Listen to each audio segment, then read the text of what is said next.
बार 6 महीने में कुछ ना कुछ होता रहता है, इसके बारे में क्या कहना हर चाहिए? 6 महीने में एक शादी होती है मेरी, हर 3 महीने में मेरा लुक चेंज होता है, हर 2 महीने में मैं किडनैप होती हूँ, हर 7 महीने में मेरी याददाश्त जाती है। तो हर बार कुछ ना कुछ रोली के साथ होता है। इस बार भी हुआ है और इसके आगे भी होने वाला है, क्योंकि यहाँ से जैसे ही मैं घर से बाहर मुझे निकाला जाता है और जब मैं चली जाती हूँ उसके बाद मेरी याददाश्त वापस आ जाती है और वहाँ मुझे वो नकली रोली सामने आती है और वो फिर मेरा क्या हश्र करेगी वो आपको देखना है। हो सकता है इसके बाद भी कुछ और रोली, कोई रोली का कोई और आत्मा आ जाए अंदर। यू नेवर नो, बहुत ही गड़बड़ भी हो सकता है, सब कुछ अच्छा भी हो सकता है, लेकिन आई थिंक गड़बड़ ज़्यादा होगी, क्योंकि गड़बड़ को सॉल्व करने के लिए मेरी सिमर दीदी है, तो गड़बड़ होगी तभी तो वो सॉल्व करेंगे।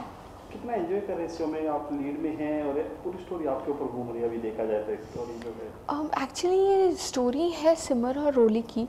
सिमर के साथ कुछ भी होता है तो रोली बचाती है, रोली के साथ कुछ भी होता है तो सिमर बचाती है।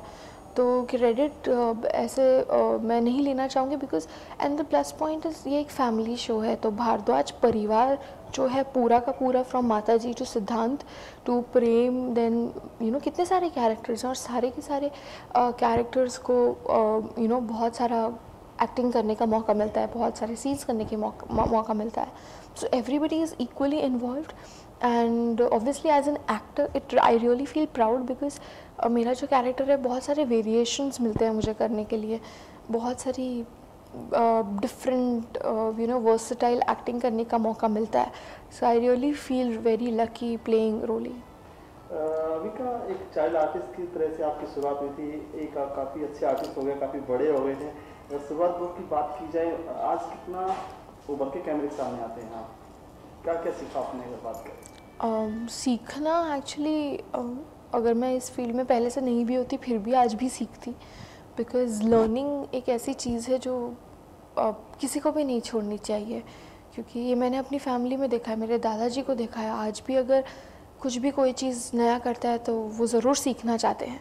So I think learning is something which is very important in life and very useful in life. शायद आपको अगर आप हमेशा सीखने के लिए ओपन रहे तो आपके सामने सिखाने के लिए चीज़ें ज़्यादा आएंगी, सो अपॉर्चुनिटीज़ ज़्यादा आएंगी। तो I will keep learning always. और अगर स्पेसिफिकली एक्टिंग की बात की जाए तो बालिका वधू में तो मेरा कैरेक्टर सिर्फ एक 8 ईयर ओल्ड लड़की का था जिसकी शादी हो जाती है, सिर्फ एक कैरेक्टर था।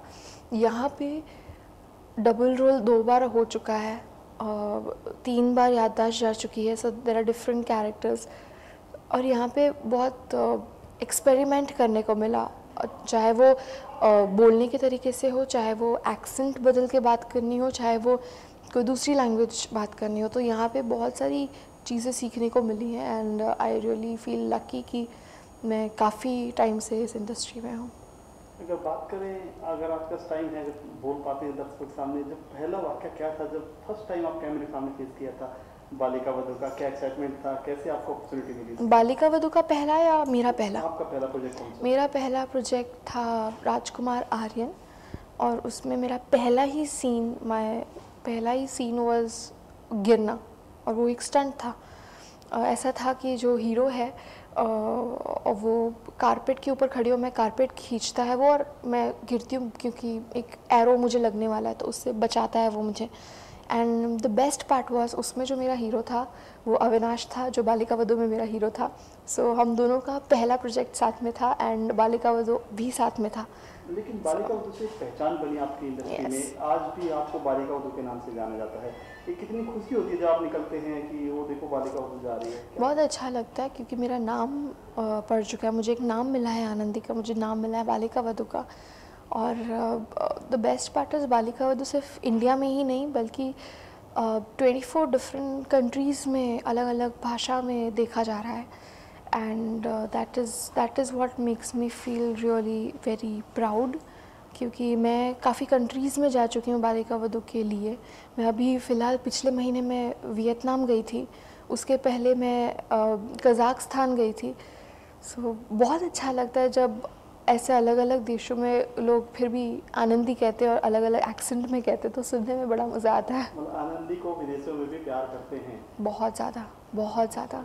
और अपने फैंस को क्या कहना चाहेंगे आनंदी? छोटे बच्चों को भी फेस करते हैं आप आगे बढ़ने के लिए कि बच्चे बोलते हैं आनंदी की तरह बनो, पेरेंट्स बोलते हैं बस अपने बच्चों को भी, क्या कहना चाहेंगे? क्या इतना ज़रूर कहूँगी कि जो भी करो दिल से करो, क्योंकि अगर if you are not happy with whatever you are doing you not be happy and अगर आप कुछ भी करना चाहते हो, लाइक मेरे काफ़ी सारे फ्रेंड्स हैं, कोई क्रिकेटर है तो कोई बिहाइंड द कैमरा कोई कैमरा वर्क ऑपरेट करता है, कोई स्विमिंग करना चाहता है, तो कोई बैडमिंटन खेलना चाहता है, बहुत सारी चीज़ें हैं।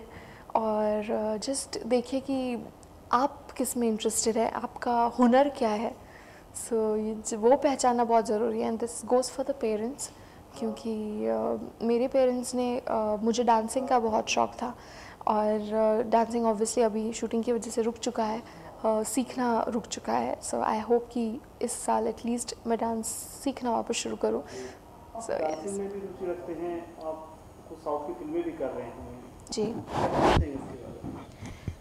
डांसिंग जब मैं 4 साल की थी तब से कर रही हूँ, और अगर आज भी मुझे मौका मिले कि एक्टिंग करना है या डांस, तो मैं डांस चुनूँगी। बिकॉज़ जैसे कहते पहला प्यार, वो मेरा पहला प्यार है। एंड रही बात साउथ की फिल्म्स की, तो मज़ा आ रहा है। ऑब्वियसली मैं गुजरात की लड़की हूँ, born and brought up in Mumbai, south से कुछ लेना देना नहीं है, भाषा से कुछ लेना देना नहीं है, लेकिन फिर भी उस भाषा में डायलॉग डिलीवरी करना, उस भाषा में एक्टिंग करना डिफ़िकल्ट है। एज एन एक्टर एक चैलेंज है और मज़ा आता है करने में। और जब भी मैं हैदराबाद में होती हूँ, मुझे वहाँ पे भी बहुत प्यार मिलता है। लोग आनंदी कहते हैं, रोली कहते हैं, और मज़ा आता है वहाँ पे भी प्यार देख के, अच्छा लगता है। आनंदी काफ़ी बड़ी हो गई है, आज भी वही बचपना है, सेट पे गुदगुदी करना, मस्ती करना, क्या कहना चाहेंगे इसके बारे में? सेट पे छेड़ना, मस्ती करना, कुछ ऐसा? मस्ती, लाइक आई सेड, किसके साथ ज़्यादा मस्ती करते हैं? सेट पे, मेरे सेट पे आई थिंक मैं माता जी के साथ बहुत ज़्यादा मस्ती करती हूँ, मैं उनको छेड़ती रहती हूँ। और सिमर दीदी तो है ही, उनके साथ भी बहुत मस्ती होती है। फिर सिद्धांत के साथ बहुत ज़्यादा मस्ती होती है, उनके साथ तो सबसे ज़्यादा एक्चुअल में होती है, क्योंकि हम साथ में बहुत सारी चीज़ें करते हैं। Like we make short films, we make so many things together. तो आई थिंक उनके साथ मेरी सबसे ज़्यादा मस्ती होती है। एक आखिरी सवाल, आप स्टडी करते हैं, कैसे मैनेज कर पाते हैं सब? मैं 12th में हूँ, मेरी एग्ज़ाम्स बस आने ही वाली हैं और मैं करस्पॉन्डेंस कर रही हूँ, जिसके लिए मुझे कॉलेज जाने की तो ज़रूरत नहीं पड़ती, लेकिन ऑब्वियसली यस, मुझे एग्ज़ाम्स के लिए जाना है। और wish me luck for my exams. क्योंकि इतना टाइम शेड्यूल होता है, इसमें कैसे टाइम निकाल पाते हैं आप? एक्चुअली निकल जाता है, क्योंकि जब मैं 10th में थी तब मैंने अपनी पहली साउथ की मूवी भी की थी और मैं यहाँ पे भी कर रही थी। तो अगर 10th निकल गया तो 12th भी निकल जाएगा, आई होप सो। होली की शुभकामनाएं देना चाहेंगे दर्शकों को? सारे व्यूअर्स को होली के लिए मैं विश करना चाहूँगी a very very happy Holi. And Holi एक ऐसा फेस्टिवल है जिसमें बहुत मस्ती होती है, लोग कलर लगाते हैं, और you know I would love to give this message कि जितना हो सके avoid using water, because save water, because काफ़ी ऐसे लोग हैं दुनिया में जिन तक पानी बहुत कम पहुंचता है और उन्हें बहुत ज़रूरत है। सो जहाँ पे पानी है at least don't waste it, and colours के साथ जितना खेलना है खेलो। और the best part in Holi is पुराने कपड़े पहनकर निकलना चाहिए, ताकि जितना जो ख़राब होना है हो जाए। और मैं तो क्या करती हूँ, मैं एटलीस्ट 3-4 बार जाके कपड़े चेंज करती हूँ, बिकॉज मुझे वो कलर की स्मेल और वो सब पसंद नहीं है, लेकिन होली भी खेलनी है। तो this is how I feel comfortable, and I hope आप लोगों को भी बहुत मज़ा आए, क्योंकि होली बहुत बहुत मस्ती होती है। और मेरे कज़न के साथ मेरा एक इंसिडेंट हुआ था इन होली। हम लोग होली खेल रहे थे और हम जो वो बलून्स बनाते हैं, वो बलून्स हमने बनाए थे और हम लोग फोड़ रहे थे। और कहाँ फोड़ रहे थे? तो सामने वाली बिल्डिंग के विंडोज़ के अंदर। एंड अचानक से एक आंटी बाहर आई, एंड मेरे को तभी रियलाइज़ हुआ कि वो मेरी ट्यूशन टीचर का घर था और वो मेरी ट्यूशन टीचर थी। तो उसके बाद आप सोच सकते हैं मेरा क्या हाल हुआ होगा। सो आई होप कि आप ऐसा कुछ ना करें इस बार मैं भी नहीं करने वाली, लेकिन हम मस्ती ज़रूर करिएगा। So happy Holi.